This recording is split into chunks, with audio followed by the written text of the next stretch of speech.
نحمده ونصلي على رسوله الكريم أما بعد فأعوذ بالله من الشيطان الرجيم بسم الله الرحمن الرحيم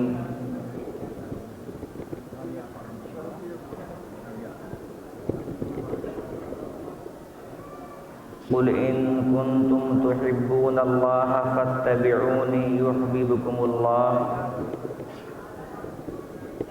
ويغفر لكم ذنوبكم والله غفور رحيم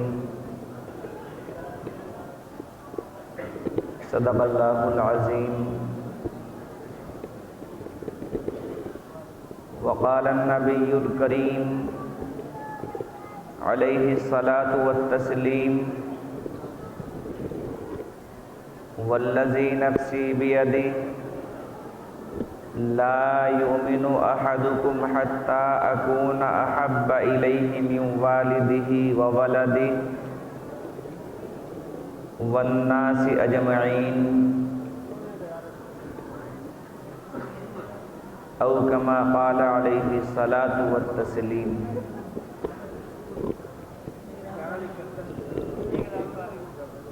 دو جہاں کی کامیابی گر تمہیں درکار ہے، دو جہاں کی کامیابی گر تمہیں درکار ہے، ان کا دامن تھام لو جن کا محمد نام ہے۔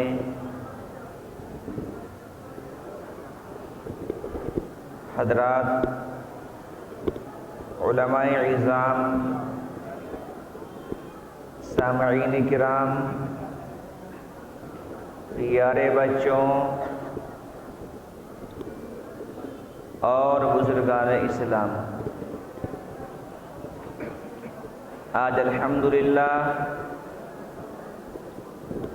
آپ کے مدرسہ اسلامیہ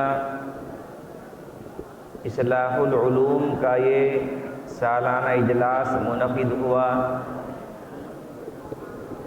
اور اس مبارک اجلاس میں آپ حضرات نے ان عظیم علماء ربانیین کے درمیان مجھے بھی شریک فرمایا۔ اللہ آپ حضرات کو جزائے خیر عطا فرمائے۔ میرے پیارو، یہ پروگرام اور یہ اجلاس اس علاقے کا ایک مشہور و معروف جلسہ ہے، مگر آج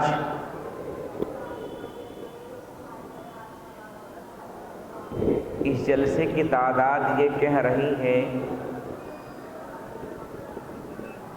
کہ ہمیں جلسے سے محبت نہیں، اپنے مہمانوں سے محبت ہے، اس لیے کہ ہر ایک آدمی مہمانوں کی مہمان نوازی میں لگا ہوا ہے، حالانکہ وہ مہمان بھی بیچارے اسی جلسے کو سننے کے لیے آئے ہوئے ہیں، مگر ہم لوگوں نے یعنی گاڑوں والے کے لوگوں نے آنے والے مہمانوں کو بھی گھروں میں بٹھا لیا اور خود بھی ان کی مہمان نوازی میں گھر میں رہ گئے۔ وہ بیچارے تو دین کی باتوں کو سننے کے لیے یہاں پر حاضر ہوئے تھے، مگر آپ خود رکاوٹ بن گئے کہ وہ دین کی باتوں کی مجلس میں آنا چاہتے تھے، وہ گھروں میں بیٹھ گئے۔ مہمان نوازی بھی کئی قسم کی ہوتی ہے۔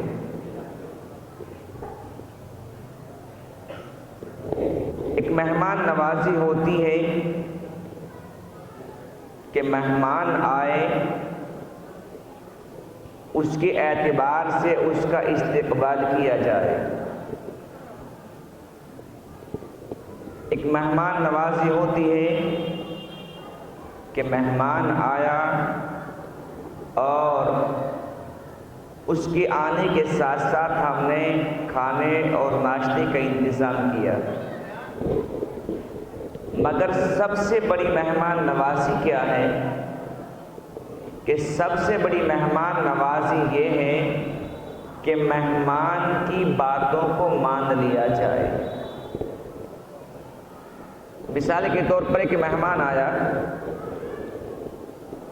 اور پہلے سے اس کے پیٹ میں دست ہے اور آپ نے زیادہ مرچ کا مرغا کھلا دیا تو دست بڑھ گئے، تو بول لو مہمان نوازی ہوئی کہ دشمنی نکالی؟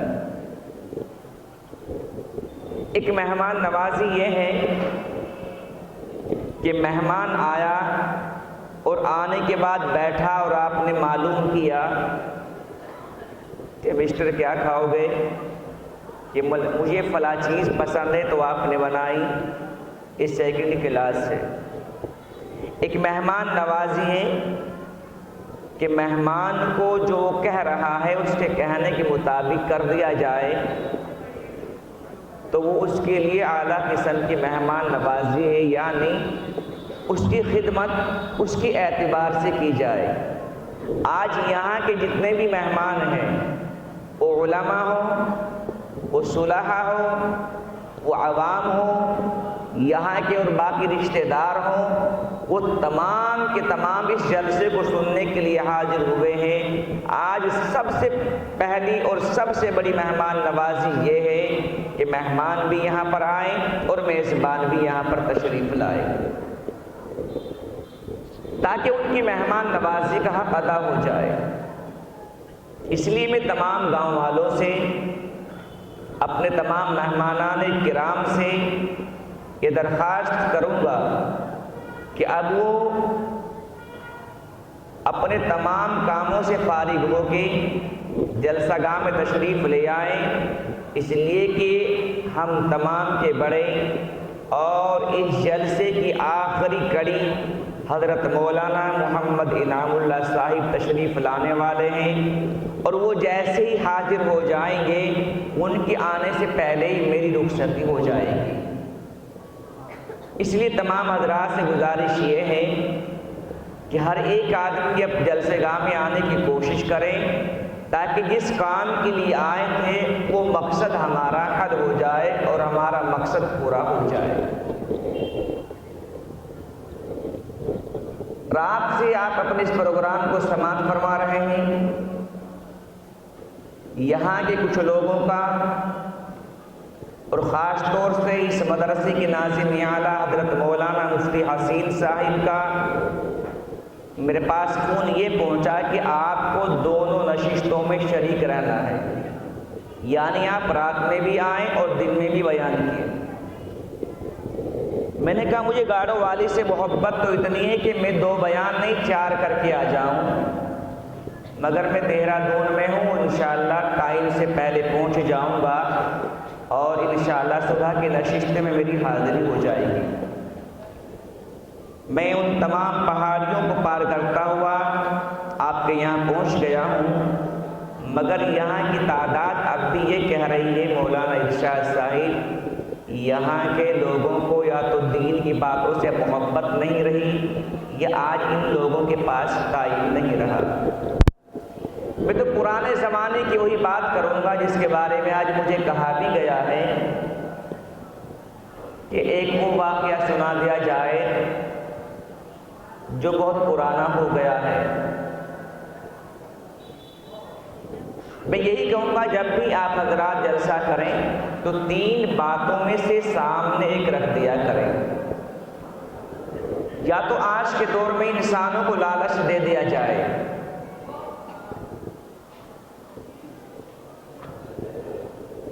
کہ اگر یہ اس کمیٹی کے حضرات یہ اعلان کرا دے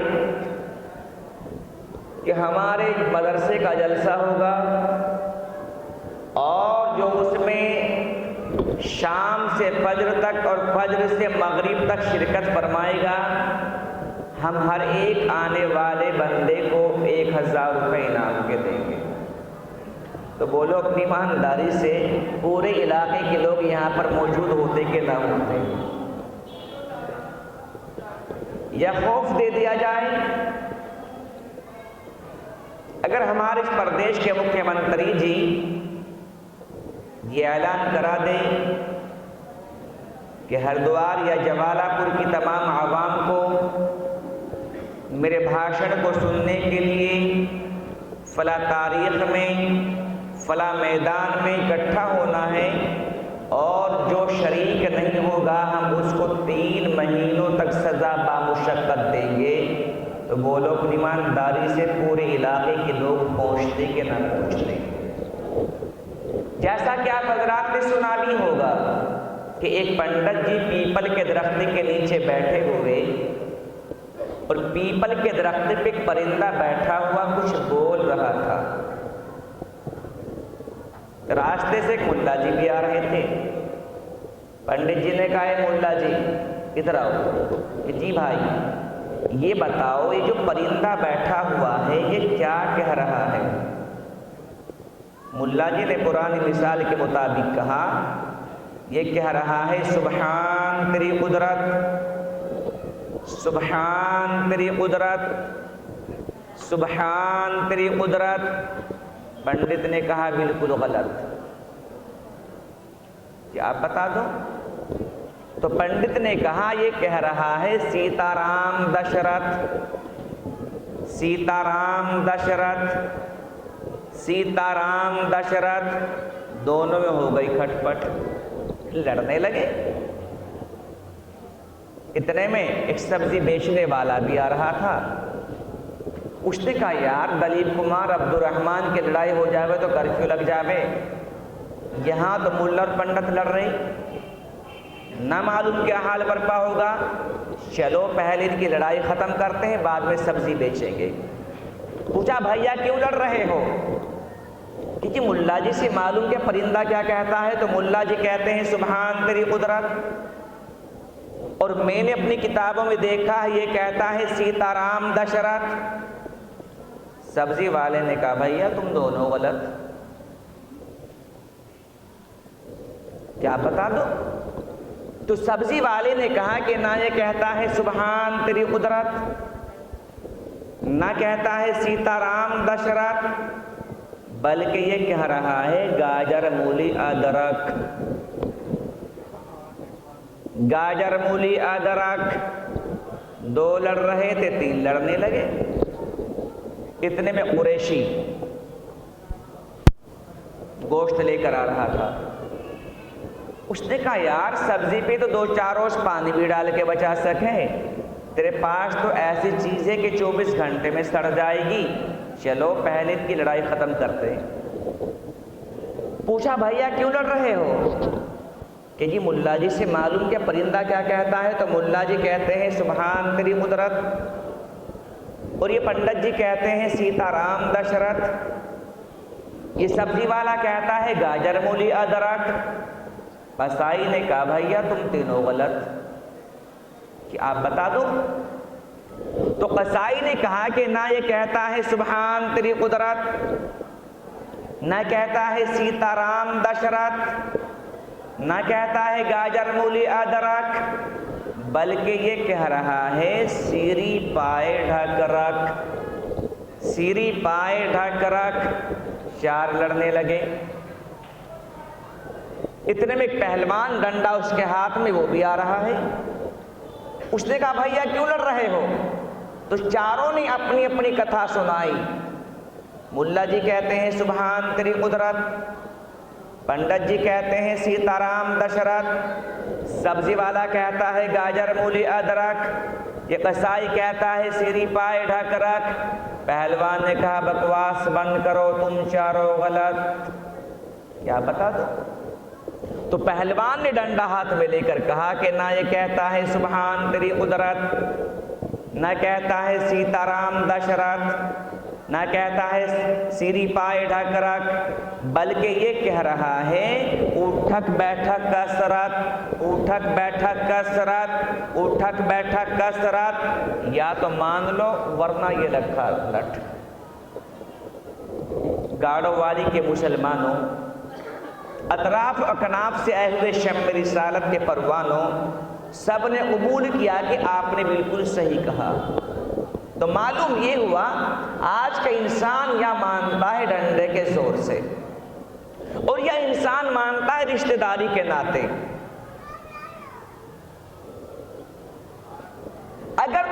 رشتہ دار کے یہاں سے کوئی شادی کا کارڈ آ جائے تو بولو اپنی ایمانداری سے اپنے رشتہ دار کی شادی میں شرکت کریں گے کہ نہیں کریں گے؟ کیوں؟ کبھی رشتہ داری ختم ہو جائے، کبھی رشتہ داری ٹوٹ جائے، مگر یہ تیرے دنیا کے رشتہ دار تیری قبر پہ مٹی ڈال کے گھر آ جائیں گے، لیکن یہ علماء کی جماعت جن کے بیانات سننے کے لیے آج ہمارے پاس ٹائم نہیں، یہ علماء کرام کی جماعت جن کی تقریروں کو سننے کے لیے آج ہمارے پاس وقت نہیں، خدا کی قسم اللہ کے دربار میں بھی آپ حضرات کو نہیں بھولیں گے۔ آپ کو معلوم نہیں کہ قیامت کے دن اللہ تبارک و تعالیٰ ایک نیک بندے کو بلائے گا، اپنے خاص بندے کو بلائے گا اور فرمائے گا ادھر آ۔ وہ آئے گا، دیکھ جی وہ سامنے جنت دی گئی کہ جی دی گئی، پہنچ جاؤ۔ وہ اللہ کا نیک بندہ کہے گا الہی میں نہیں جاتا۔ کیوں؟ دیکھ میری جنت کی بہاریں، دیکھ میری جنت کا آب تسنیم، دیکھ میری جنت کے محلات، دیکھ میری جنت کے باغات۔ وہ اللہ کا نیک بندہ کہے گا الہی مجھے اچھی نہیں لگے گی تیری جنت، اچھا نہیں لگے گا تیری جنت کا آب تسنیم، اس لیے کہ میں دنیا میں بھی رہا ہوں جہاں مجھے بھوک لگی لوگوں نے کھانا کھلایا، مجھے پیاس لگی لوگوں نے پانی پلایا، میں بیمار ہوا لوگوں نے علاج کرایا، مجھے سردی لگی لوگوں نے لحاف بنایا۔ میں دیکھ رہا ہوں سارے ملنے والے دوست مجھے جہنم سے ٹکر ٹکر دیکھ رہے ہیں، میں انہیں چھوڑ کر جنت میں نہیں جا سکتا۔ اللہ فرمائیں گے او میرے پیارے جس نے تجھے دنیا میں پانی کا ایک گھونٹ بھی پلایا ہے، جا آج اسے بھی اپنے ساتھ لے کر جنت میں پہنچ جا۔ تو یہ علماء کی جماعت اللہ کے دربار میں بھی آپ کو نہیں بھولے گی۔ اس لیے میرے پیارو آج سب سے پہلا کام ہم سب کا یہ ہے کہ اپنے علماء کی، اپنے صلحاء کی، اپنے بزرگوں کی تقریروں کو بھی سنیں اور ان کی دعاؤں میں شریک ہو کے اللہ کو منانے کا اور اللہ کو راضی کرنے کا یہ کام ہم سب انجام دیں۔ بہرحال بات لمبی ہو جائے گی، میں نے تمام باتوں کو ملحوظ رکھتے ہوئے قرآن عظیم کی ایک آیت اور نبی علیہ الصلوۃ والسلام کی حدیث پڑھی۔ آیت میں اللہ تبارک و تعالی ساری دنیا کے انسانوں کو فرما رہے ہیں کہ اے دنیا کے انسانوں تم میرے نبی کی اتباع کرو۔ کیا فرما رہے ہیں؟ تم میرے نبی کی اتباع کرو، جو میرے نبی کر کے چلے گئے اس پہ عمل کرو۔ اور رسول اللہ فرما رہے ہو لوگو تم مجھ سے محبت کرو۔ معلوم یہ ہوا اتباع کے بغیر محبت اور محبت کے بغیر اتباع کامیاب نہیں ہوئی۔ اگر ہم اللہ کے رسول کی اتباع تو کر رہے ہیں مگر آقا سے محبت نہیں کرتے تو وہ اتباع ہمارے منہ پہ مار دی جائے گی۔ اور اگر ہم اللہ کے رسول کے محبت تو کرتے ہیں مگر آقا کی اتباع نہیں کرتے تو محبت بھی ہماری منہ پہ مار دی جائے گی۔ اور آج ہماری ساری زندگی کا سفر اللہ کے رسول کی محبت کے بالکل مفر ہے۔ ایک شاعر کہتا ہے کہ محبت کی 3 قسمیں ہیں۔ شاعر کہتا ہے دلا اندر جہاں یارا سے قسمن، زبانی اندونانی اندو جانی۔ محبت کرنے والوں کی 3 قسمیں ہوتی ہیں۔ ایک محبت کرنے والے ہوتے ہیں زبانی، زبان سے تو نہ جانے کیا کیا کہہ دیتے ہیں مگر ان کی محبت حلق سے نیچے کو نہیں جاتی، اوپر اوپر کو رہتی ہے۔ دوسری قسم ہوتی ہے نانی اور تیسری قسم ہوتی ہے جانی۔ زبانی محبت کرنے والے زبان سے کرتے ہیں، دل سے تعلق نہیں کرتے. جیسا کہ ایک شاعر ایک نواب کی خدمت میں پہنچا. شاعر کو تو جانتے ہوں کیا یا جنواؤں؟ ایک جگہ مشاعرہ ہو رہا تھا، وہاں رونے پہ شعر کہنے تھے. ایک شاعر کھڑا ہوا اور کہنے لگا ہم رونے پہ آ جائیں تو دریا ہی بہا دیں، ہم رونے پہ آ جائیں تو دریا ہی بہا دیں، شبنم کی طرح سے ہمیں رونا نہیں آتا. لوگوں نے کہا واہ واہ واہ واہ واہ واہ، اتنا رویا کہ دریا بہہ گئے. دوسرے شاعر نے کہا اس کمبخت نے دریا بہائے، اگر تو نے سمندر نہ بہائے تو تجھے واہ واہ کوئی نہیں کرے گا.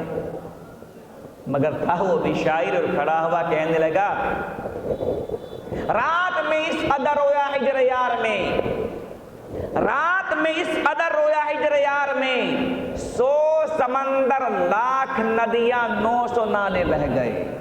لوگوں نے کہا واہ واہ واہ واہ، اتنا رویا کہ 100 سمندر لاکھ ندیاں بہہ دی. تیسرے شاعر نے کہا اس کمبخت نے تو نیچے رونے کی جگہ ہی نہ چھوڑ دی، اب تو کہاں جائے گا رونے کے لیے. مگر تھا وہ بھی شاعر کھڑا ہوا کہنے لگا رونے پہ باندھ لے جو میری چشم تر کمر، رونے پہ باندھ لے جو میری چشم تر کمر، کیسی زمیں فلک پہ ہو پانی کمر کمر، وفی کل وادی یہیمون، تخیلات کی وادیوں میں گھوڑا دوڑانے والے قوم یہ ہوتے ہیں شاعر. معلوم یہ ہوا کہ شاعر نواب کی خدمت میں پہنچا اور ڈینگے ماری، آپ ایسے ہیں ویسے ہیں، ڈبل پیسے ہیں، اللہ میں کہ بھینسے نہ جانے کیا کیا کہہ ڈالا. نواب نے کہا اچھا یہ مجھے زبان سے خوش کر رہا ہے تو تو بھی اس کو وعدے سے خوش کر دے. کہا بات صاحب ہوا، تیسرے دن آئیے اور مجھ سے 3000 روپے انعام لے جائیے. اب یہ شاعر پھولا نہ سمایا، ایک پڑوس میں دوست کے پاس گیا اور کہا میرے دوست آج میں نواب کے یہاں گیا تھا، میری شاعری بڑی پسند آئی، انہوں نے 3000 روپے دینے کا وعدہ کیا ہے، آپ ایسا کریں مجھے 1000 روپے قرض دے دیں تاکہ میں تمہارے دوستوں کی یار دوستوں کی دعوت بھی کروں گا اور جب وہ 3000 مل جائیں گے تمہارے 1000 واپس کر دوں گا. اب یہ تیسرے دن پہنچ گئے، کہنے لگا آدھا برس. اب نواب صاحب گردنی نہ اٹھاتے، کہنے لگے اب نواب صاحب آنکھیں نہ ملاتے. کہا حضور میں وہی شاعر ہوں جس سے قصیدے سے آپ نے خوش ہو کے 3000 روپے دینے کا وعدہ کیا تھا. اب نواب کہتا ہے بے وقوف تو وہی ہے، ارے چل تو نے زبان سے خوش کیا ہے، میں نے وعدے سے خوش کر دیا، اس کے علاوہ ہوا کیا ہے. تو معلوم یہ ہوا زبانی محبت کرنے والوں کو انعام بھی زبان ہی دیا جاتا ہے. اس لیے آج نیت یہ کریں کہ ہم اللہ کے پیغمبر سے زبانی محبت نہیں کریں گے، ہم اللہ کے پیغمبر سے دل سے سچی محبت کیا کریں گے. کتنے لوگ کریں گے سچی محبت؟ تو جن لوگوں نے پچھلے سال ہاتھ اٹھائے تھے یہ بتاؤ کتنوں کی وردی تبدیل ہوئی ہے اور کتنوں کو داڑھی آئی ہے؟ جھوٹی ڈینگے مت مارو، نیت یہ کر لو کہ آج کے بعد نبی والی زندگی ہوگی، انشاءاللہ آخرت میں اللہ تمہارے ساتھ میں اللہ کے پیغمبر کا ساتھ ہوگا اور جنت کے نظارے ہوں گے. آؤ محبت کے ایک واقعہ بیان کر کے بات پوری کر رہا ہوں. محبت کس کو کہتے ہیں؟ اللہ کے رسول صلی اللہ علیہ وسلم تشریف فرما ہے. ارے کون؟ اللہ کے پیغمبر. ایک عورت آئی، ایک عورت آئی، فرمایا یا رسول اللہ جی آج میں اپنے آپ کو اپنی ذات کو آپ کے حوالے کر رہی ہوں. آپ لوگوں نے کبھی کی ہے؟ نہیں کی. کیا کہہ رہی ہے وہ عورت؟ آج میں اپنے آپ کو اپنے ذات کو آپ کے حوالے کر رہی ہوں. عورت اللہ کے پیغمبر سے کہہ رہی ہے. کیا مطلب؟ اپنے آپ کو وقف کر رہی ہیں. وقف جانتے ہیں؟ ارے بولو وقف جانتے ہیں؟ وقف کہتے ہیں جو آج ہمارے ہندوستان میں مسئلہ چل رہا ہے، کیا ہے؟ جو چیز اللہ کے لیے، رسول اللہ کے لیے، دین اسلام کے لیے، مسجدوں کے لیے، مدرسوں کے لیے، خانقاہوں کے لیے، تمام دینی ادارے اور دینی ماحول کو پیدا کرنے کے لیے جو چیز دان کر دی جائے اس کو وقف کہتے ہیں۔ ہمارے بڑوں نے، ہمارے پروجوں نے ہندوستان کی سرزمین پر جو زمینیں وقف کی ہوئی ہیں وہ تقریباً 5 لاکھ ایکڑ زمین ہے۔ اتنی زمینیں وقف کی پڑی ہوئی ہیں۔ معلوم یہ ہوا کہ جو چیز اللہ کے لیے، رسول اللہ کے لیے دان کر دی جائے وہ وقف کہلاتی ہے۔ اب اس عورت نے فرمایا اللہ کے رسول میں آج اپنے آپ کو آپ کے حوالے کر رہی ہوں، آپ میرے لیے جائے جو فیصلہ فرمائے۔ فرمایا ٹھیک ہے۔ وہ عورت بیٹھ گئی، اللہ کے پیغمبر یہاں پر بیٹھے ہوئے، کچھ دیر کے بعد پھر کھڑی ہوئی، فرمایا یا رسول اللہ میں آج اپنے آپ کو آپ کے حوالے کر رہی ہوں، آپ مجھے بیوی بنائیں میں راضی ہوں، آپ بیٹی بنائیں راضی ہوں، آپ بہن بنائیں راضی ہوں، آپ نوکرانی بنائیں راضی ہوں، آپ جو چاہے فیصلہ فرمائیں میں اس پہ لبیک کہنے کے لیے تیار ہوں۔ اللہ کے پیغمبر پھر خاموش ہیں۔ ایک صحابی ادھر مسکین صحابی بیٹھے ہوئے، غریب آدمی، فرمایا اللہ کے رسول جی اگر آپ کو اس عورت کی ضرورت نہیں ہے تو مناسب سمجھے اس سے میرا نکاح فرما دے، اسی لیے کہ میں غریب آدمی ہوں، مجھے کوئی نکاح بیوی دے گا نہیں۔ امیروں کو سب بیویاں دیتے ہیں، لڑکیاں دیتے ہیں، مگر غریبوں کو کون دے گا؟ فرمایا اللہ کے رسول آپ بہتر سمجھے تو مجھے بیوی مل جائے گی اور اس عورت کا مجھ سے نکاح فرما دے، اس عورت کا مجھ سے نکاح فرما دے۔ اللہ کے پیغمبر نے کیا فرمایا؟ جاؤ مہر کا انتظام کر دو۔ کیا فرمایا؟ ابھی گاڑو والی کے لوگوں جو ان کا کام ان کو کرنے دیں، جو ہمارا کام ہم آپس میں کرتے رہیں۔ کیا فرمایا؟ جاؤ مہر کا انتظام کر لو۔ ہمارے یہاں کیا ہوتا ہے جب لڑکا لڑکی کا رشتہ طے ہو جاتا ہے تو یہاں کہتے ہیں جاؤ گاڑی کا انتظام کر لو، جاؤ فرنیچر کا انتظام کر لو، برتنوں کا انتظام کر لو، کھانا کیسے دیا جائے انتظام کر لو۔ مگر وہاں کیا کہہ رہے ہیں اللہ کے پیغمبر؟ جاؤ مہر کا انتظام کر لو۔ یہ صحابی بڑے خوش ہوئے اور فوراً خوشی کے ساتھ ساتھ ایک محلے میں پہنچ گئے اور ایک آدمی کے جا کر کہا او میرے ساتھی مجھے کوئی کام دے دیجئے تاکہ آپ کے یہاں کوئی کام مل جائے اور مجھے اس کی مزدوری مل جائے، میری مہر کے پیسوں کا انتظام ہو جائے۔ مگر وہاں کوئی کام نہ ملا۔ دوسرے کے یہاں گئے، وہاں بھی کوئی کام نہ ملا۔ تیسرے کے یہاں گئے، وہاں بھی کوئی کام نہ ملا۔ چوتھے کے یہاں گئے، وہاں بھی کوئی کام نہ ملا۔ پانچویں کے یہاں گئے، وہاں بھی کوئی کام نہ ملا۔ چھٹے کے یہاں گئے، وہاں بھی کوئی کام نہ ملا۔ ساتویں کے یہاں گئے، وہاں بھی کوئی کام نہ ملا۔ پورے محلے میں کسی نے کوئی کام نہ دیا اور مزدوری نہ مل پائی تو مہر کے پیسوں کا انتظام نہیں ہو پایا۔ واپس آئے، فرمایا اللہ کے محبوب میں تو کام کرنے کے نیت سے گیا تھا، پورے محلے میں گھوم کے آ گیا ہوں، مجھے کسی نے کوئی کام دیا نہیں، مجھے مزدوری ملی نہیں، اس وجہ سے میرے پاس مہر کے پیسوں کا انتظام نہیں ہو سکا۔ اللہ کے رسول نے کیا فرمایا؟ اب بھی آپ کا نکاح بغیر مہر کے نہیں ہوگا، اب بھی آپ کا نکاح بغیر مہر کے نہیں ہوگا۔ ہمارے یہاں کیا ہوتا ہے؟ امام صاحب تم نکاح پڑھاؤ بعد میں دیکھ لیں گے، بلکہ یہاں تک کہتے ہیں ہمارے لوگ امام صاحب نکاح کام آپ کا ہے، مہر تو ہمارا آپس کا معاملہ ہے۔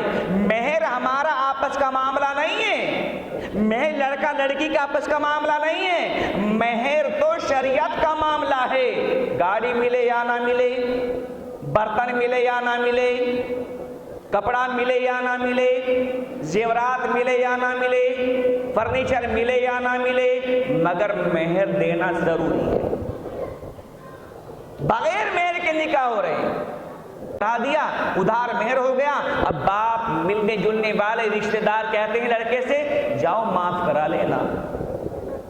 اس طرح کہنے سے مہر معاف نہیں ہوتا. فرمایا اللہ کے رسول صلی اللہ علیہ وسلم نے آپ کا نکاح بغیر مہر کے نہیں ہوگا. فرمایا پھر اللہ کے رسول اب کیا کروں؟ فرمایا جاؤ کہیں سے قرض لے لو.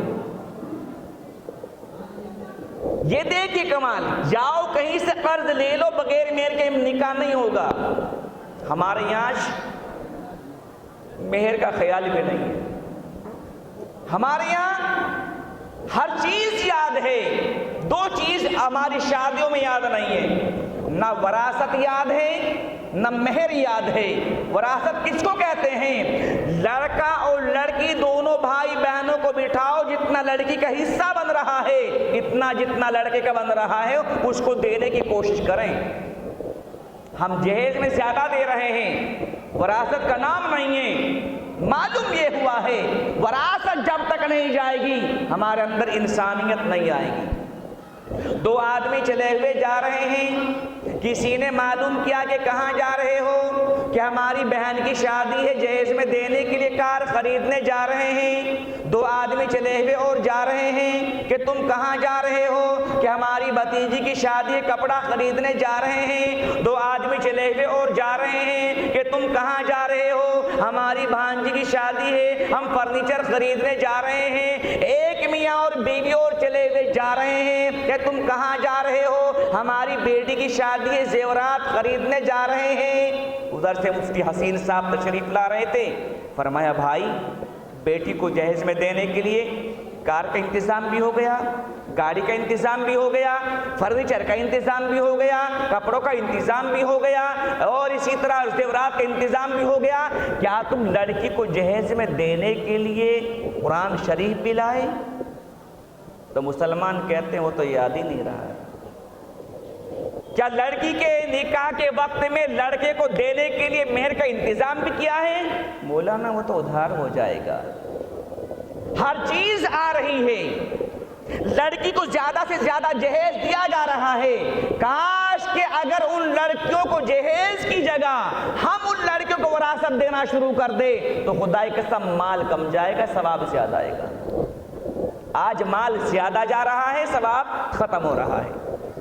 اب ہم نے نکاحوں کو شادیاں بنا دیا اور شادیوں کو بربادیاں بنا دیا, اور بربادیاں ایسی آئی ہیں کہ آج بہنوئیوں کی اگر بات کروں تو سالوں کو تو پیسہ دیتے ہیں, بہن کا نام و نشان نہیں. سسرال کو پیسہ پہنچائیں گے کیونکہ اس نے بیٹی عطا کی ہے. آج کل جہاں لڑکے کا نکاح ہوا تو فوراً ماں کو بھی چھوڑ دیا اور اس کو بہنوں کو بھی چھوڑ دیا, بیوی صاحبہ کا ہو گیا. کیا ہوا؟ کیوں ہوا؟ اس لیے کہ ماں باپ نے جہیز تو دیا ہے, وراثت نہیں دی. جاؤ گجرات کے تمام علاقوں کا دورہ کر کے آؤ, جاؤ علمی گھرانوں کا دورہ کر کے آؤ. وہاں پر گاڑیاں بھی دی جاتی ہیں مگر کسی کو پتہ نہیں چلتا. وہ تمام گاڑیاں ہوں, وہ تمام برتن ہوں, وہ تمام فرنیچر ہو, وہ تمام جو بھی کچھ ہے وہ وراثت کے اعتبار سے جا رہا ہے. بغیر وراثت کے شادیاں نہیں کر رہے وہ لوگ. ہم جلسے سن رہے ہیں, وراثت کا انتظام نہیں ہے. ہم جلسے سن رہے ہیں, بہنوں کا حق مار رہے ہیں. جس نے بہنوں کا حق مارا ہے قیامت تک آپ نیت کر لیجئے, روزہ پڑھیں گے, روزہ رکھیں گے تو اللہ کہے گا جاؤ روزے کی ضرورت نہیں ہے. نماز پڑھیں گے, جاؤ نماز کی ضرورت نہیں ہے. جاؤ پہلے اپنی ماں اور بہنوں کے پاس جاؤ, بہنوں کا حق ادا کر کے آؤ, جب جنت میں جاؤ گے. ان بہنوں کو تم نے چھوڑ دیا. بہن کی رشتہ داری ہوئی, بہن سسرال گئی, اب بھائی کا تعلق ختم ہو گیا. کیوں؟ کیا وہ تمہاری بہن نہیں لگتی؟ جن ماں کے پیٹ سے آپ پیدا ہوئے ہو کیا وہ لڑکیاں آپ کی ماں سے پیدا نہیں ہوئی ہیں؟ بہنیں نیت کیے بیٹھی ہوئی ہے, عید کا ٹائم ہے, میرا بھائی آئے گا, عید کا ٹائم ہے, رمضان چل رہا ہے, بھائی آئے گا. وہ ٹک ٹکی باندھ کے دیکھ رہی ہے کہ کب آئے گا, عیدی لے کے آئے گا, کچھ پیسہ دے کے جائے گا. مگر بھائیوں کو شرم نہیں آ رہی ہے کہ وہ بیچاری پورا رمضان گزار دیا اس بہن نے. بھائی کے انتظار میں اس بہن نے پورا رمضان گزار دیا کہ میرا بھائی آئے گا، اس عید میں مجھے انعام دے گا، میرا بھائی آئے گا، اس عید کا انعام لے کے آئے گا، میرا بھائی آئے گا، کچھ مجھے پیسہ دے کے جائے گا۔ بہن ٹک ٹکی باندھ کے دیکھ رہی ہے، بھائیوں کو شرم نہیں آ رہی ہے آج کے دور میں۔ جنہوں نے اپنی بہنوں کے حق مارے ہیں تو اللہ فرمائے گا جنت نہیں ملے گی، جاؤ پہلے اپنی بہنوں سے جا کے ملاقات کر کے آؤ۔ تو اللہ فرمائے گا بہنیں معاف کیسے کریں؟ وہاں پر پیسوں کا انتظام نہیں ہوگا، وہاں پر جائیداد کا انتظام نہیں ہوگا، وہاں پر سونا چاندی نہیں ہوگا، بلکہ وہ بہنیں یوں کہیں گی مولا انہوں نے دنیا میں حق ہمارا مارا ہے، ہمارا انعام ملوائیے۔ تو تمہاری نیکیاں ان بہنوں کو دے کر ان کو جنت میں بھیجا جائے گا اور ہم لوگ خالی ہاتھ رہ جائیں گے۔ اس لیے میرے بھائیوں، آج نکاح کر رہے ہو تو نکاح کو نکاح بناؤ، آج شادیاں کر رہے ہو شادیوں کو شادیاں بناؤ۔ ہمارے یہاں شادیوں میں کیا ہو رہا ہے؟ بینڈ باجے کا انتظام ہوگا، بے شک اس ڈی جے کا انتظام ہوگا، بہت بہتر ہے، فلاں لڑکے کیا رہے 50,000 کے پٹاخے لاؤں گا، کیا ہوگا ان کا؟ تو شادیوں کو بربادیاں مت بناؤ، بیٹی کو بیٹی کا حق ادا کرو۔ باپ بیٹھے، ماں بیٹھے، بھائی بہن بیٹھے اور یوں کہیں دیکھو بیٹو تم 4 بچے ہو، 2 لڑکیاں ہیں، اب سارا مل جلا کے مفتی حسین کے پاس چلتے ہیں، مفتی حسین صاحب نکال کر دیں گے۔ بہنوں کا کتنا بیٹھ رہا ہے، بھائیوں کا کتنا بیٹھ رہا ہے۔ اگر آپ لوگوں نے کام شروع کر دیا انشاءاللہ مال ختم نہیں ہوگا، زیادہ آئے گا۔ مگر یہاں بہنوں کا تو کہاں سے دیں؟ یہاں ماؤں کی قدر تو کیا کریں؟ ہمارے پاس تو آج مہر کا پیسہ بھی نہیں۔ تو اس لیے میرے بھائیوں آج ضرورت ہے،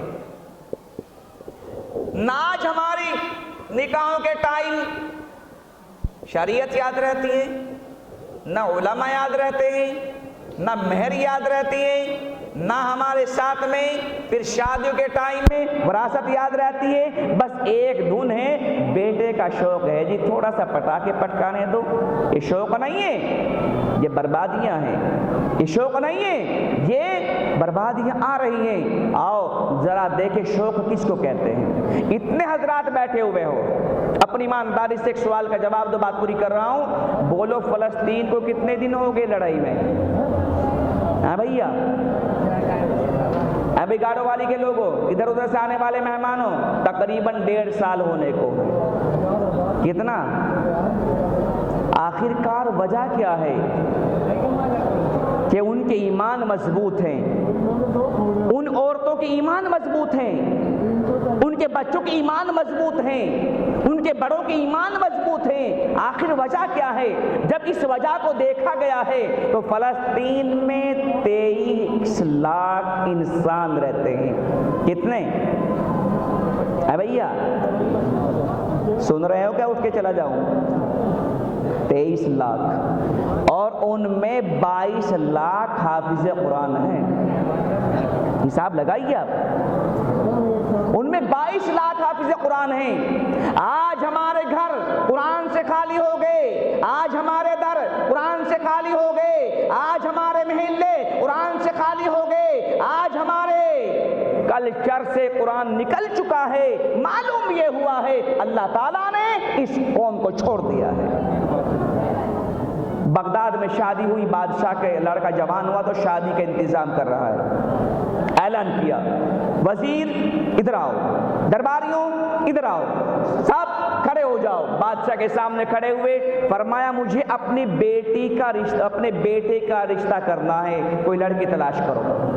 وزیر نے کہا بادشاہ سلامت میری لڑکی تیار ہے۔ درباریوں نے کہا ہماری لڑکیاں تیار ہیں۔ بادشاہ نے کہا مجھے اپنے بیٹے کے لیے حافظ قرآن لڑکی چاہیے۔ بغداد کا بادشاہ کیا کہہ رہا ہے؟ مجھے اپنے بیٹے کے لیے حافظ قرآن لڑکی چاہیے۔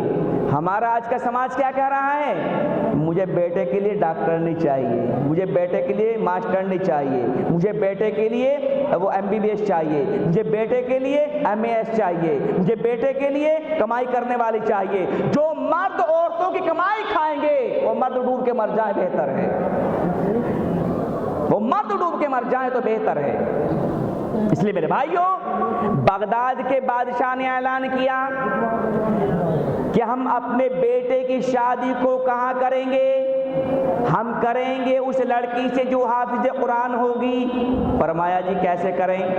کہ آج اعلان کر دیا جائے بغداد میں کہ جن گھروں میں لڑکیاں حافظ قرآن ہیں ان میں رات کو چراغ جلا دیے جائیں تاکہ پتہ چلے ان گھروں میں لڑکیاں حافظ قرآن ہیں۔ اعلان ہو گیا۔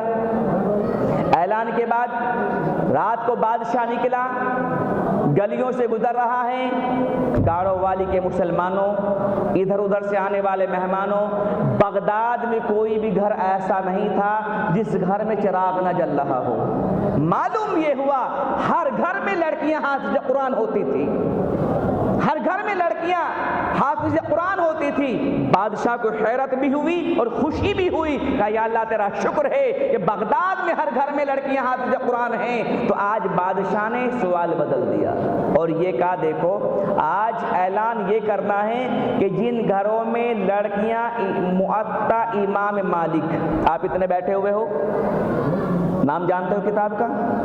ایک کتاب آتی ہے موطا امام مالک، یہ عربی کی کتابوں میں پڑھائی جاتی ہے، جو مولوی بنتے ہیں ان کو پڑھائی جاتی ہے، مفتی صاحب نے پڑھی ہے۔ آپ لوگوں کو اس کتاب کا معلوم بھی نہیں، نام یاد نہیں، پتہ بھی نہیں، سمجھے، اور مرد ہو کے نہیں پتہ ہے، مگر آج بادشاہ کا اعلان ہو رہا ہے کہ بغداد میں آج اعلان یہ کر دیا جائے کہ جن گھروں میں موطا امام مالک کتاب کی لڑکیاں حافظہ ہیں ان گھروں میں چراغ جلائے جائے۔ اعلان ہو گیا۔ رات کو پھر بادشاہ نکل رہا ہے، بغداد کے اکثر گھروں میں چراغ جل رہے ہیں۔ معلوم یہ ہوا ان کی لڑکیاں موطا امام مالک کی بھی حافظہ ہوتی تھی، ان کی لڑکیاں، وہ اپنی لڑکیوں کو عالمہ بناتے تھے، وہ اپنی لڑکیوں کو حافظہ بناتے تھے، وہ اپنی لڑکیوں کو اسلام سکھاتے تھے، وہ اپنے بچوں کو قرآن سکھاتے تھے، وہ اپنے بچوں کو شریعت سکھاتے تھے۔ آج ہم ہیں، جب لڑکیاں چھوٹی ہوں گی مدرسہ جائیں گی، جب بڑی ہوگی اسکول جائیں گی۔ کیوں؟ جو لڑکیاں مدرسہ ہو یا اسکول، کالج ہو یا یونیورسٹی، جو لڑکیاں لڑکوں کے ساتھ بیٹھ کر تعلیم حاصل کریں گی، سمجھ لیجئے وہ کبھی بھی اپنے آپ کو محفوظ نہیں رکھ سکتی۔ اور پھر کیا کہیں کہ لڑکیاں غیر مسلم زیادہ بن رہی ہیں، اس کے پیچھے کسی اور کا ہاتھ نہیں ہے، وہ ساری کی ساری نحوست ہم تمام کی اپنی ہے کہ جب ہماری چھوٹی بچیاں تھیں وہ اللہ کا نام لیا کرتی تھی، جب چھوٹی چھوٹی بچیاں تھیں مسجدوں میں جاتی تھی، جب چھوٹی چھوٹی بچیاں تھیں مدرسوں میں آتی تھی، جوان ہوئی اسکول جا رہی ہے، جوان ہوئی کالج جا رہی ہے، جوان ہوئی یونیورسٹی جا رہی ہے، جوان ہوئی تو وہ دوسرے کالجوں میں جا کر لڑکوں کے ساتھ بیٹھ کر تعلیم حاصل کر رہی ہے۔ اگر اس طرح کا نظام ہوگا تو کبھی بھی زندگی کامیاب نہیں ہو سکتی، ان لڑکیوں سے اعتبار چھوڑ دیا جائے۔ ایسا ہو بھی گیا ہے۔ ادھر ایک غیر مسلم لڑکا کھڑا ہوا ہے، ادھر مسلمان لڑکی کھڑی ہوئی ہے، جج صاحب کی کرسی سامنے ہے، جج صاحب کرسی پر نہیں آئے، ماں، باپ، بھائی، رشتہ دار لڑکی کے سامنے ماں آئی، بیٹا 9 مہینے دودھ پلایا ہے، او میری بیٹی آج اپنی ماں کی عزت کا خیال کر لے کہ آج اس عدالت میں اس لڑکے کے ساتھ جانے سے منع کر دے۔ لڑکی خاموش ہے۔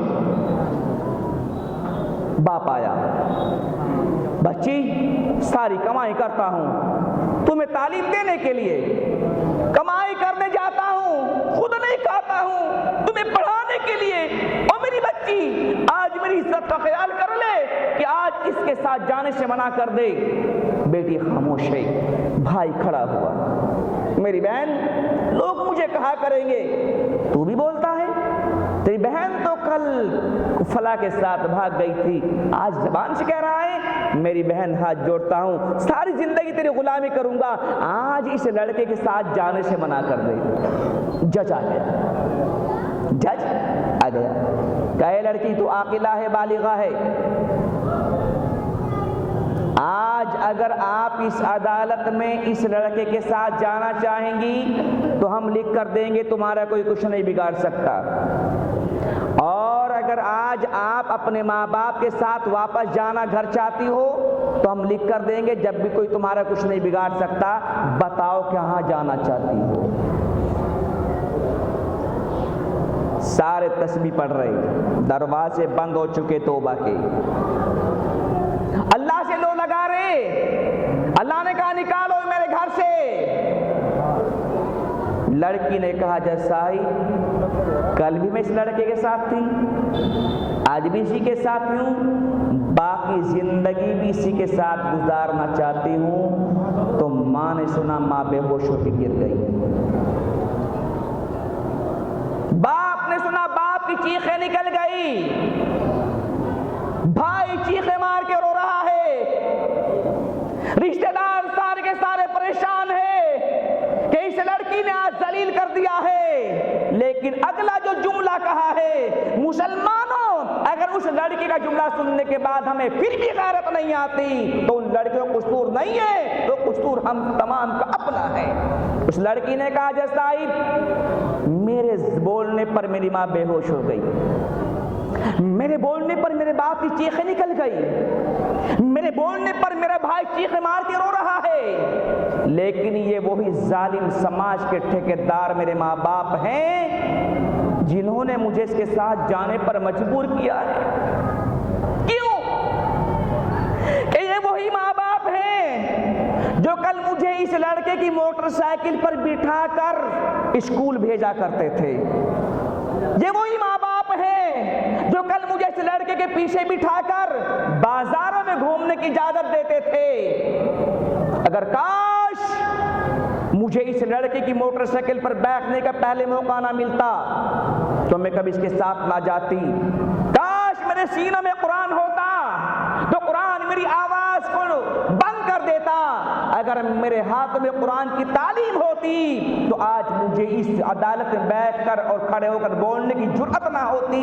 معلوم یہ ہوا ہے کہ لڑکیوں کو جو آج غیر مسلم بنایا جا رہا ہے اس کے ذمہ دار ہم نہیں تو اور کون ہے؟ تو میرے بھائیوں، نظام بدلو شادیوں کا، نظام بدلو اپنی تعلیمات کا۔ الحمدللہ بڑی خوشی ہوتی ہے کہ یہاں پر حضرت مفتی حسین صاحب نے اس مدرسے میں لڑکیوں کا الگ سے انتظام، لڑکوں کا الگ سے انتظام، اور اب یہ سوچ چل رہی ہے کہ انشاءاللہ اس مدرسے میں آئندہ لڑکیوں کو انٹر بھی کرایا جائے گا۔ کرایا جائے گا کہ نہیں؟ کیوں؟ ہماری لڑکیاں دوسروں کے یہاں محفوظ نہیں ہیں۔ ہمیں خود اپنی لڑکیوں کا، ہمیں خود اپنے لڑکوں کا، ہمیں اپنے چھوٹے بچوں کا، ہمیں اپنے نوجوانوں کا انتظام خود کرنا ہوگا۔ اگر نہیں کریں گے تو بربادیاں جائیں گی۔ بہرحال بات لمبی نہ ہو جائے تو قرآن بے حیائی سے روکتا ہے، قرآن بے شرمی سے روکتا ہے، قرآن ادھر ادھر جانے سے روکتا ہے۔ آج قرآن ہمارے ہاتھوں سے نکل چکا ہے۔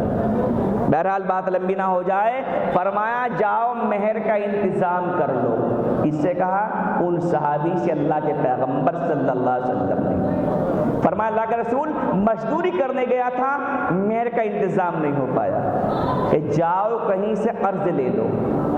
اب یہ صحابی دوڑے دوڑے دوبارہ گئے، ایک دوست کے پاس جا کر کہنے لگے مجھے ذرا سا قرض دے دیجئے تاکہ میری مہر کے پیسوں کا انتظام ہو جائے۔ وہاں سے قرض نہ ملا، دوسرے کے یہاں گئے، وہاں بھی قرض نہ ملا، تیسرے کے یہاں گئے، وہاں بھی قرض نہ ملا، چوتھے کے یہاں گئے، وہاں بھی قرض نہ ملا، پانچویں کے یہاں گئے، وہاں بھی قرض نہ ملا، چھٹے کے یہاں گئے، وہاں بھی قرض نہ ملا۔ چاروں طرف سے مایوس ہونے کے بعد آئے، فرمایا اللہ کے رسول قرض لینے کے لیے گیا تھا، مگر کسی ساتھی نے قرض نہ دیا، کسی محلے والے نے مجھے قرض نہ دیا، کسی خاندان والے نے مجھے قرض نہ دیا، کسی یار دوست نے مجھے قرض نہ دیا، اب میرے پاس مایوسی کے علاوہ کوئی چارہ نہیں ہے۔ اللہ کے رسول آج میرے پاس مہر کے پیسوں کا انتظام نہیں ہو سکا۔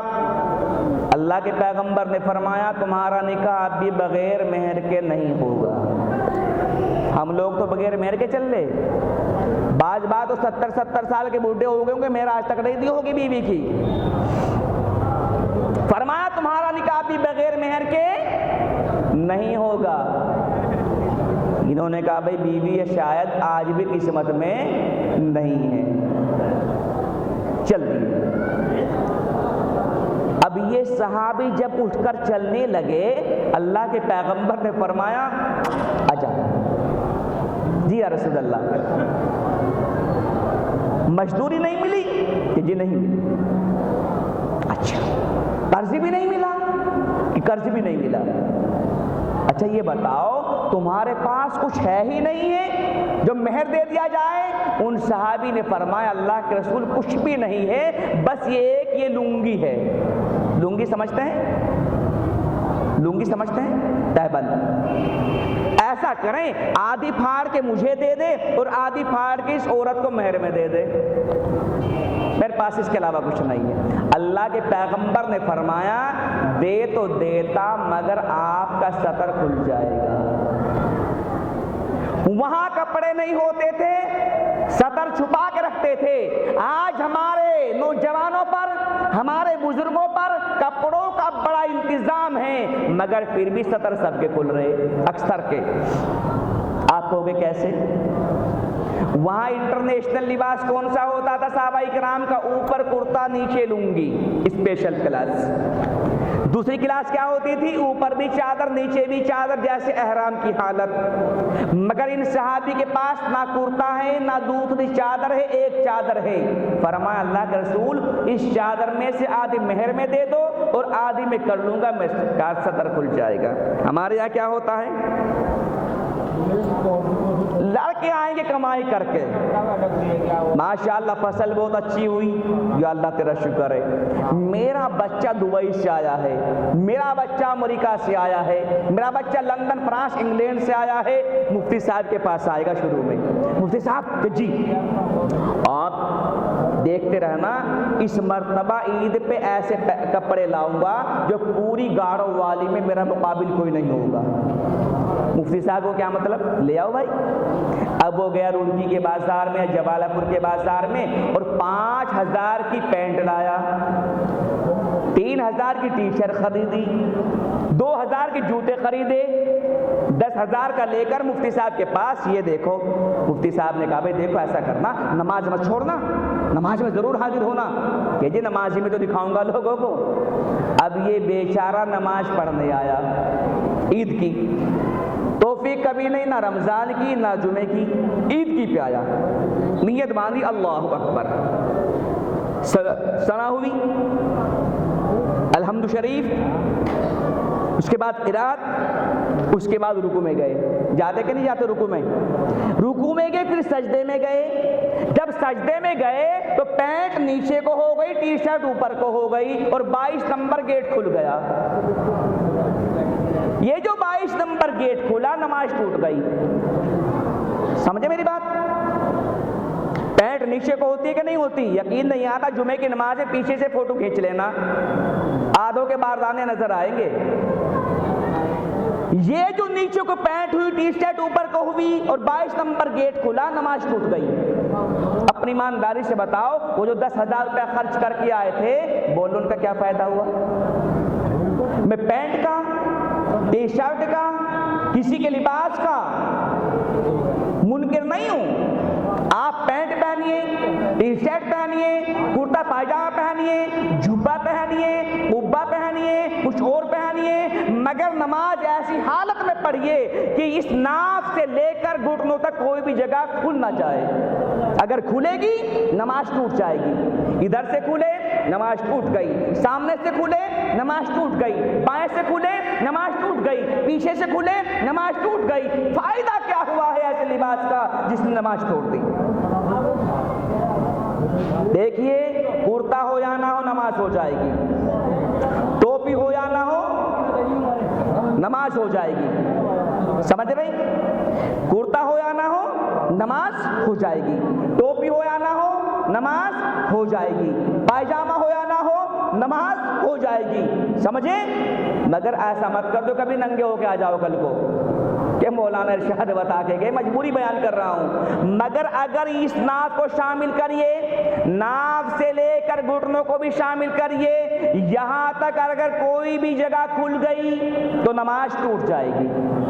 اور ایک مسئلہ اور بتا دوں اسی ساتھ میں، حج کتنے لوگ کرنا چاہتے ہیں؟ حج جلدی ہاتھ اٹھاؤ۔ ماشاءاللہ مجھے پتہ لگا ہے اس سال تو یہاں سے 30-35 آدمی عمرے کے لیے جا رہے کہ نہیں جا رہے؟ اللہ سب کا عمرہ مقبول فرمائے، سب کا عمرہ مقبول فرمائے۔ میں اس لیے یہ بیان کر رہا ہوں، عمرے کا بھی بتاتا چلوں۔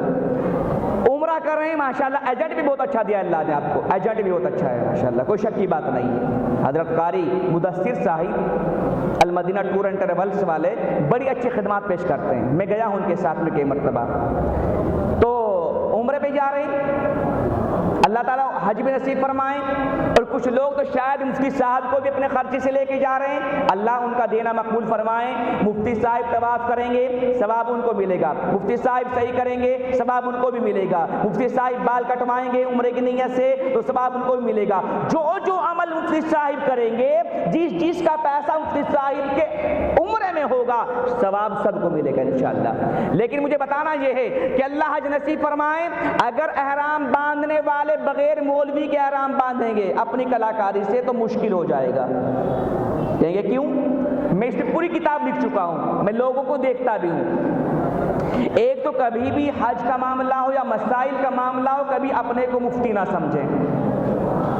ہم حج پہ گئے، 2014 کی بات ہے، روزانہ ہمارا شام کو بیان ہوتا تھا، ہم بتاتے کل کو کیا کرنا ہے، وہ کرنا کیسے ہے۔ ایک دن ہم نے بیان کیا کہ پرسوں کو حج کا احرام باندھ کر مکہ جائیں گے مدینہ سے، اور مدینہ کیسے جائیں گے، احرام کیسے بندھے گا، احرام کہاں سے بندھے گا، وہ سارا کا سارا بیان آج عشاء کی نماز کے بعد فلاں بلڈنگ کی چھت پہ ہوگا۔ تو ایک آدمی نے پتا کیا کہا، ہمیں تو سارا پتا۔ ایک آدمی نے پتا کیا کہا، ہمیں سب کچھ پتا، ہمیں بھی کوئی مطلب نہیں۔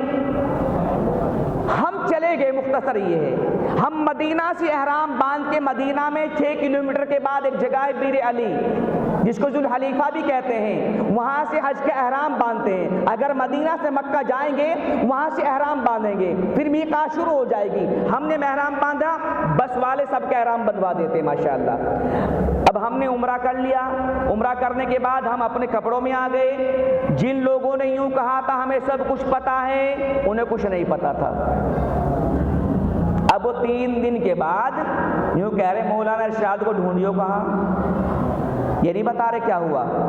اب آئے، السلام علیکم جی، اجی وہ کیا بتا دے، اجی وہ ہمارا کچھ بول تو صحیح، اجی وہ فلاں آدمی تھا نا، اس نے ہمارا عمرہ خراب کروا دیا۔ میں نے کہا کیا ہوا؟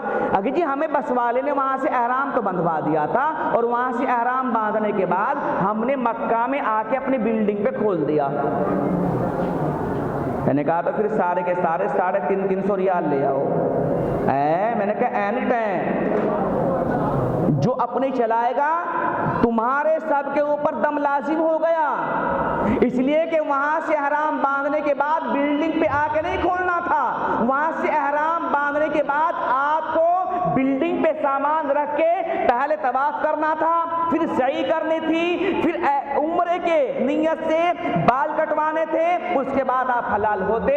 آپ نے نہ طواف کیا، نہ سعی کی، اور نہ بال کٹوائے، عمرہ ہی نہیں کیا ہے، تو آپ سب کے اوپر پوری بس پر دم لازم آیا۔ اور دم کہتے ایک بکری ذبح کرنے کو، اس زمانے میں ایک بکری 350 ریال کی آتی تھی، کچھ نے دے دیا، کچھ بیچارے چپ ہو گئے۔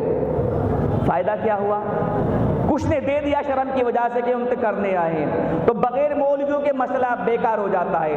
اللہ آپ کو حج کرائے، اگر احرام کی چادر آپ نے باندھی، ادھر دیکھیے ایک مسئلہ بہت اہم بتا رہا ہوں، اگر آپ نے احرام باندھا، نیچے لنگی باندھی احرام کی، اوپر چادر اوڑھ لی احرام کی، اگر کسی کا احرام ناف سے نیچے پہنچ گیا، نیچے کی چادر اگر کسی کا احرام ناف سے نیچے پہنچ گیا، ناف شامل نہیں، ناف دیکھ گئی، اوپر کی چادر بھی ہٹ گئی، اس حال میں طواف کرے گا، طواف نہیں ہوگا، سمجھے نہیں؟ اور اگر کر لیا، اس لیے میرے بھائیوں مسئلہ سمجھے، یہاں سے یہاں تک کبھی بھی کھلنے نہ پائیں۔ ہمارے بہت سے نوجوان لڑکیوں کے سامنے، بہنوں کے سامنے، ماؤں کے سامنے، خاندان کی بیٹیوں کے سامنے کچھے میں رہتے ہیں، 24 گھنٹے گناہ ہوگا۔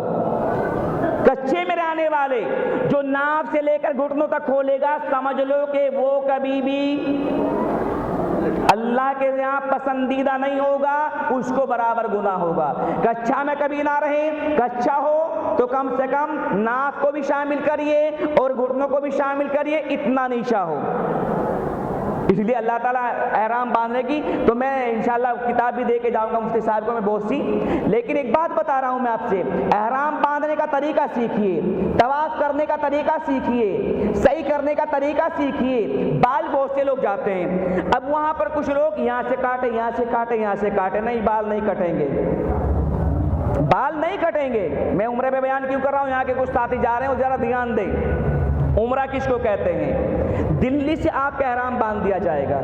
احرام میں نے بتا دیا، نیچے بھی ایک چادر ہوگی جس کو دھوتی یعنی تہبند لنگی کہتے ہیں، اوپر چادر ہوگی تو اس کو اوڑھ لیتے ہیں، ٹھیک ہے؟ اگر یہ نیچے والی چادر ناف سے نیچے ہو گئی اور یہ سنڈی یعنی ناف کھل گئی، اوپر کی بھی کھل گئی، تو آپ طواف اس حال میں کریں گے، طواف نہیں ہوگا۔ تو دلی سے احرام بندھے یا پہلے آپ مدینہ جائیں، مدینہ سے احرام بندھے، تو احرام باندھنے کے بعد کیا کریں؟ احرام باندھنے کے بعد کہاں جانا ہے؟ بلڈنگ پہ سامان رکھ دیں۔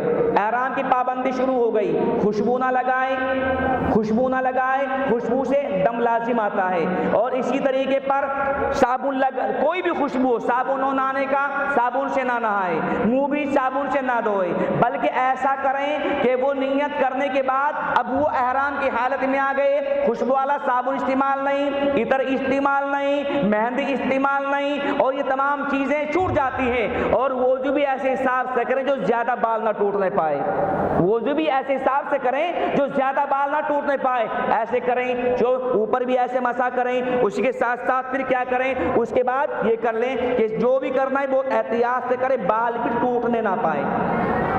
عورتوں کا احرام بتاتا چلوں، عورتیں بھی جا رہی ہوں گی، عورتوں کا کوئی احرام نہیں ہوتا، عورتوں کا کوئی احرام نہیں ہوتا۔ عورت کا احرام صرف یہ ہے کہ اپنے چہرے پر کپڑا نہ لگنے دیں۔ کچھ کہتے ہیں نا وہ جو چادر سے لے کے جاویں، اس میں غلطی کرتی ہیں عورتیں۔ غلطیاں کیا کرتی ہیں؟ جب عورت اپنے حج کے یا عمرے کے احرام میں آ جاتی ہے، لمبی بات ہو گئی کیا؟ جب عورت احرام کے وہ جو اسکارف آتا ہے جو عورتیں پہن لیتی ہیں احرام کی حالت میں، وہ احرام نہیں ہوتا، لیکن بعض عورتیں پہن لیتے، کیوں؟ تاکہ ہمارے سر کے بال نہ ٹوٹ جائیں، تاکہ ہمارے سر کے بال نہ ٹوٹ جائیں، اس لیے پہنتی ہے۔ لیکن بہت سی عورتیں کیا کرتی ہیں؟ بال نہ ٹوٹ جائیں تو وہ سر کا مسح نہیں کرتی، احرام سے اوپر کرتی ہیں۔ اگر احرام سے اوپر کریں گے ان کا وضو نہیں ہوگا، وضو نہیں ہوگا تو طواف بھی نہیں ہوگا، طواف نہیں ہوگا تو عمرہ بھی نہیں ہوگا۔ سمجھ رہے میری بات؟ بہت احتیاط سے بول رہا ہوں۔ اگر عورتیں احرام باندھیں گی تو ان کو اندر ہی مسح کرنا ہوگا، سر پہ، کپڑے پہ مسح نہیں چلے گا۔ مسح چھوڑ دیا، نماز وضو نہیں ہوگا، وضو نہیں ہوگا، نہ نماز ہوگی نہ طواف ہوگا، ٹھیک ہے؟ اچھا، مرد حضرات جا رہے ہیں، یہ یہاں سے اوپر تک سر ہو، چہرہ ہو، وہ یہاں سے اوپر تک اپنے آپ کو نہیں ڈھکیں گے، چادر نیچے نیچے رہے گی احرام کی حالت میں۔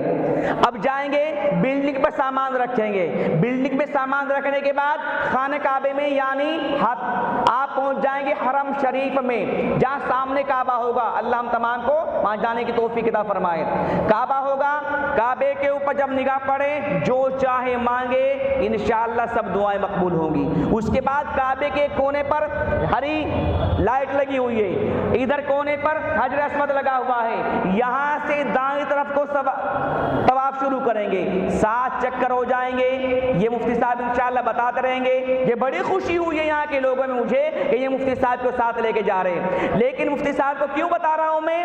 مفتی صاحب بھی ہو کے کبھی کبھی وہاں گھوم جاتے ہیں، کیونکہ تعلیم الگ ہے، تجربے الگ ہیں، اس لیے بول رہا ہوں۔ تو دائیں طرف سے طواف کریں گے، 7 چکر ہو جائیں گے، طواف ہو جائے گا، پھر صحیح میں پہنچ جائیں گے، صحیح کریں گے، 4 بات یاد رکھنا، عمرہ ہو جائے گا۔ کسی سے پوچھ کے کر لینا، ویسے تو مفتی صاحب جائیں گے، کسی سے پوچھ کے کرنا یا اپنا آپ کرنا۔ نمبر 1 احرام، اس میں کوئی غلط کام نہ ہو، صابن استعمال نہ ہو، خوشبو استعمال نہ ہو، مہندی استعمال نہ ہو، سر کے کہیں کے بال نہ ٹوٹے، اور بہت احتیاط سے وضو کریں۔ اس کے بعد کیا ہوگا؟ بلڈنگ پر سامان رکھ کے حرم شریف جائیں گے، طواف ہوگا، طواف نہ چھوٹے، پھر صحیح ہوگی، صحیح نہ چھوٹے، صحیح جہاں حضرت حاجرہ دوڑی تھی وہ اس کو صحیح بولتے ہیں۔ پھر کیا ہوتا ہے؟ اس کے بال کٹوا دے۔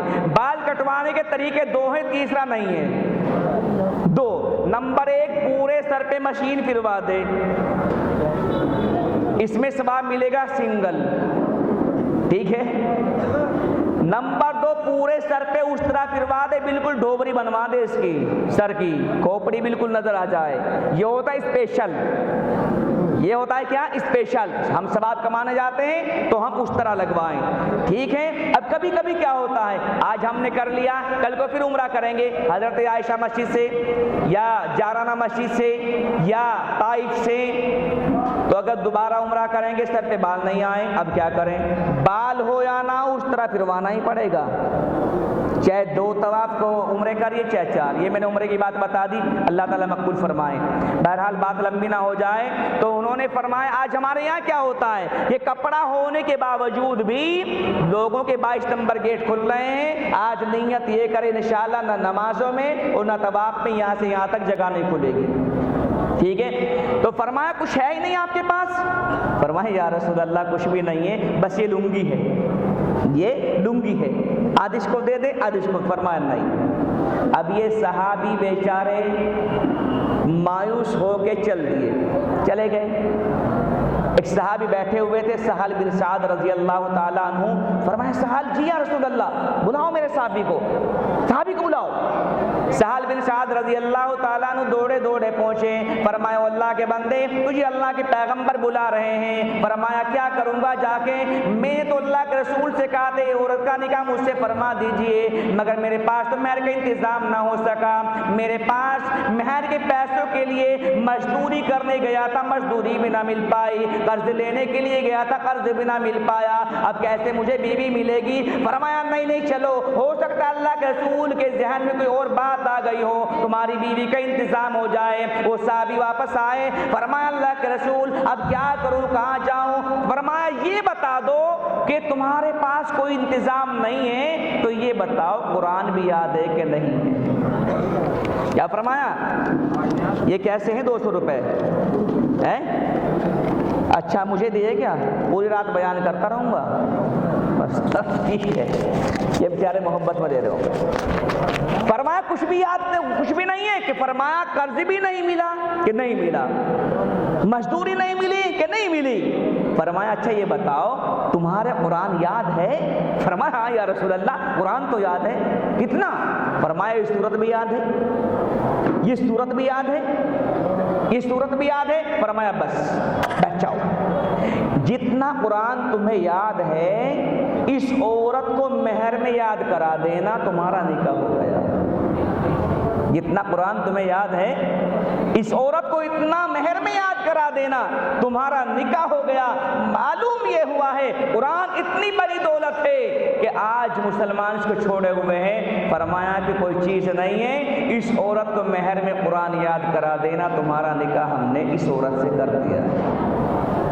میرے بھائیوں آج کی ضرورت ہے قرآن کے پاس آؤ، آج کی ضرورت ہے قرآن پڑھنا شروع کرو، آج کی ضرورت ہے قرآن کی اداروں سے محبت کرو، آج کی ضرورت ہے بچوں قرآن پڑھاؤ، آج کی ضرورت ہے قرآن عظیم اپنا زندگی میں لاؤ۔ آپ نے شاید پہلے بھی سنا ہوگا، بتاتا چلوں، ایک شہر میں ایک مالدار آدمی رہتا تھا، بس یہ واقعہ بیان کر کے بات پوری کر رہا ہوں۔ اس مالدار آدمی کے یہاں پر مسجد کی کمیٹی کے لوگ گئے، فرمایا اللہ کے بندے جی اللہ کے گھر میں کام چل رہا ہے، کچھ حصہ لے لیجیے۔ فرمایا دیکھو بھائی نہ تم کبھی نماز پڑھتے نہ کبھی مسجد جاتے، ہم حصہ پہ نہیں لیتے۔ فرمایا اچھا۔ اتفاق سے امام صاحب کی دعوت پہنچ گئی، فرمایا بھائی امام صاحب کی دعوت ہے آپ کے یہاں. فرمایا اے دعوت کرنے والے سن، کبھی امام صاحب کے پیچھے نماز پڑھتے نہیں، اس لیے ہم امام صاحب کی دعوت بھی قبول کرتے نہیں. تبلیغ جماعت والے چلے گئے.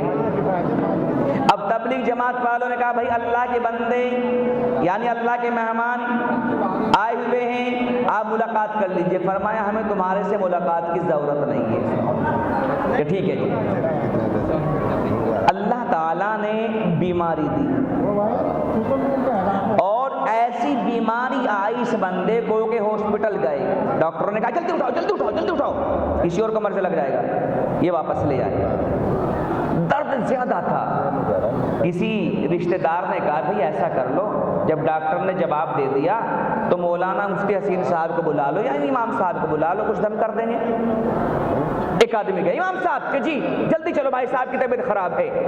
امام صاحب بیچارے آگے. اب وہ درد سے رو رہا ہے. امام صاحب نے قرآن پڑھنا شروع کیا.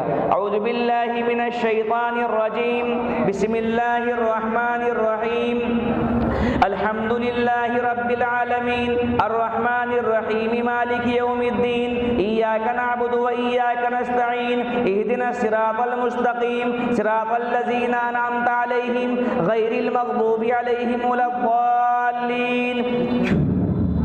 آرام مل گیا. کہا جی ایک دم اور کر دو. ایک دم اور کیا اور آرام مل گیا. کہا جی ایک دم اور کرا دو. ایک اور کیا، آرام مل گیا. اتنا آرام ملا کہ اس کو نیند آ گئی. اب نیند آئی، امام صاحب واپس ہو گئے.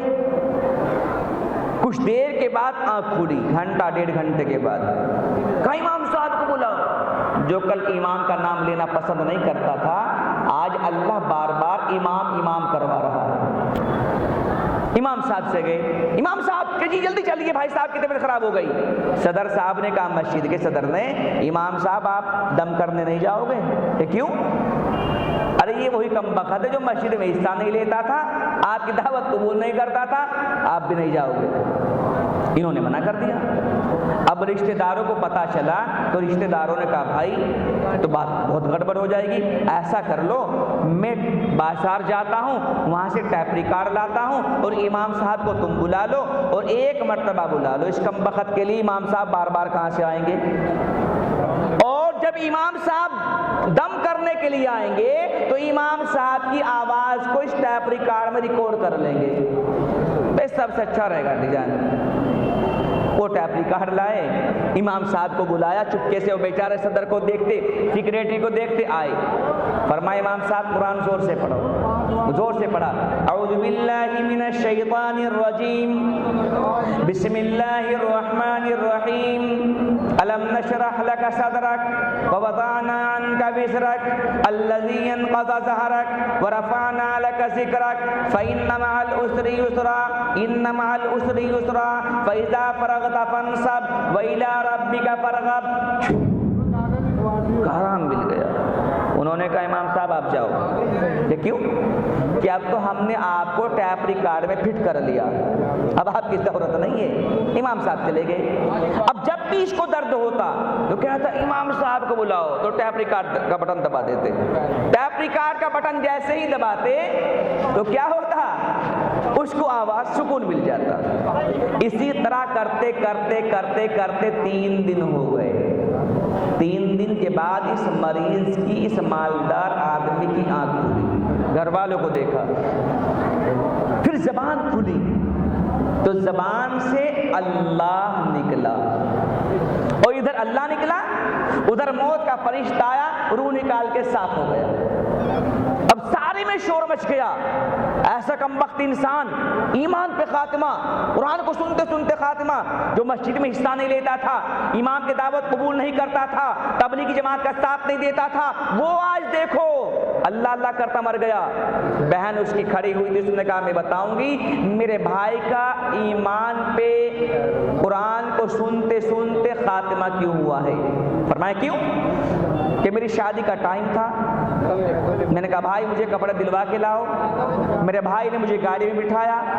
ہم کپڑے کی ایک بہت بڑی دکان پر پہنچے. وہاں سے ہم نے کپڑا خریدا.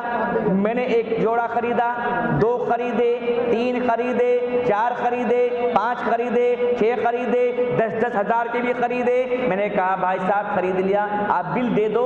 میرے بھائی پیسہ دینے لگے. میں نے کہا کپڑے والے سے بھائی صاحب 1 میٹر ہلکا سا سستا سا کپڑا اور دے دو. میرے بھائی نے کہا اس کا کیا کرو گی؟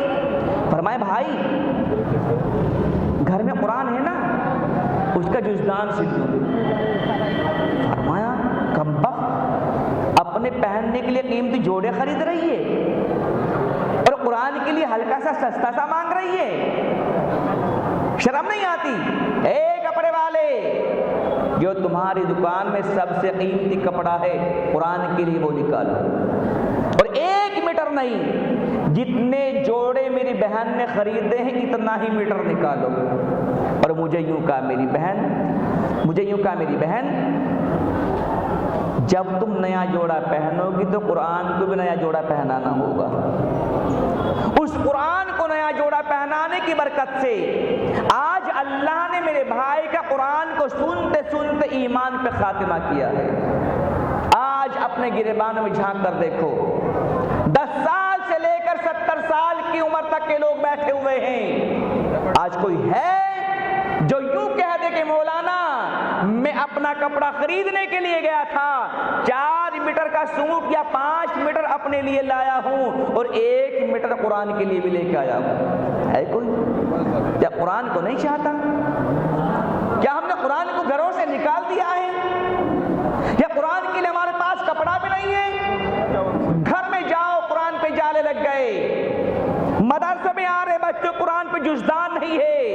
معلوم یہ ہوا ہے جمعے کے دن سب کے کپڑے تبدیل ہوتے ہیں, کوئی ایسا نہیں ہے جو اپنے کپڑے تبدیل کریں تو قرآن کا جزدان بھی اتارے, اس کو دھوئیں, صاف کریں, پریس کریں, عطر لگائیں, دوبارہ سے چڑھائیں. کسی کو توفیق نہیں ہو رہی ہے. معلوم یہ ہوا ہے ہم نے قرآن کی ناقدری شروع کر دی ہے. اس لیے میرے بھائیوں یہ قرآن کا ادارہ ہے, کم سے کم یہاں قرآن اپنے سینوں میں بچے محفوظ کر رہے ہیں.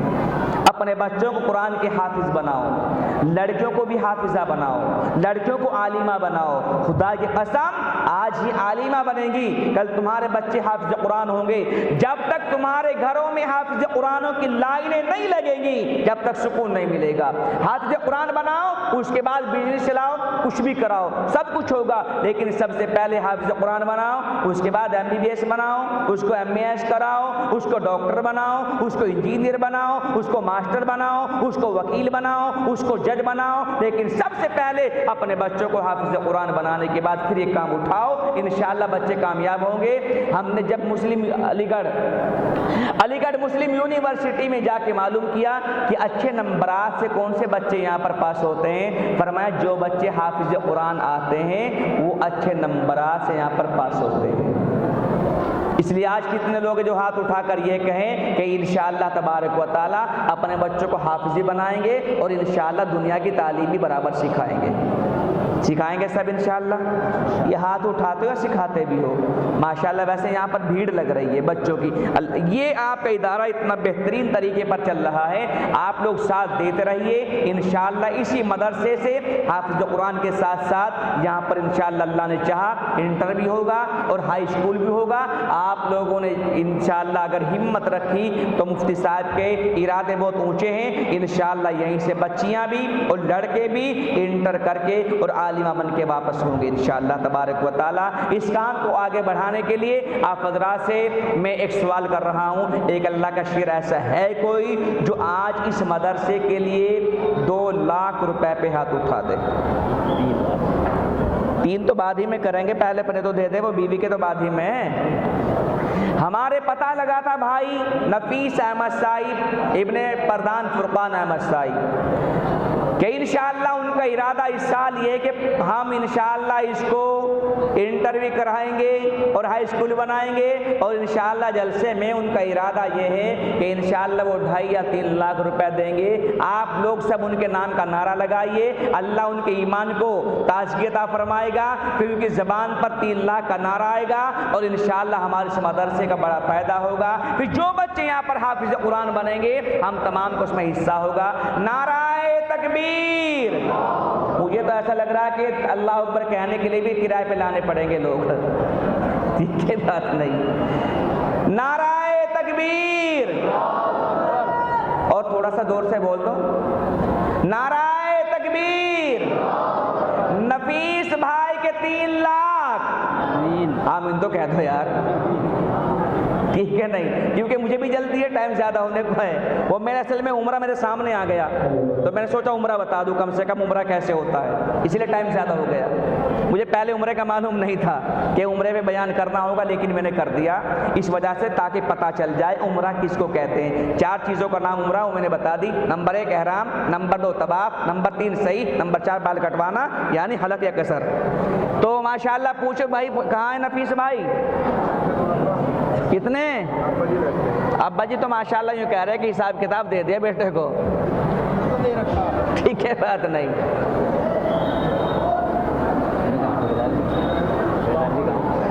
ٹھیکیدار جی کا نام جی پردھان جی السلام علیکم۔ بس جو ہنس گیا تو پھنس گیا، پردھان فرقان تو بیچارے پہلے پیچھے نہیں رہے، آئندہ بھی نہیں رہیں گے انشاءاللہ۔ پردھان فرقان کا اگر نام آئے گا تو 5 لاکھ بولنے پڑیں گے، اس لیے میں نے نفیس بھائی کا بول دیا، 3 پہ کام چل جائے گا۔ جی پردھان جی کتنے؟ بس پھر آگے چلتے ہیں ماشاءاللہ۔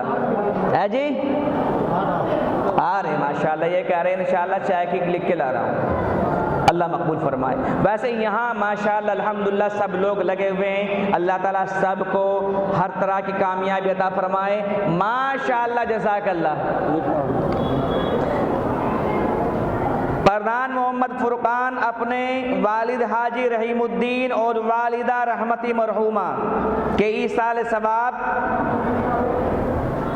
1 لاکھ، یہ تو ان کے ہو گئے مرنے والوں کے، اللہ تعالیٰ مغفرت فرمائے۔ کہہ دو آمین؟ آمین یار، آمین تو کہہ دو، ایک بار اور کہہ دو، ایک بار اور کہہ دو۔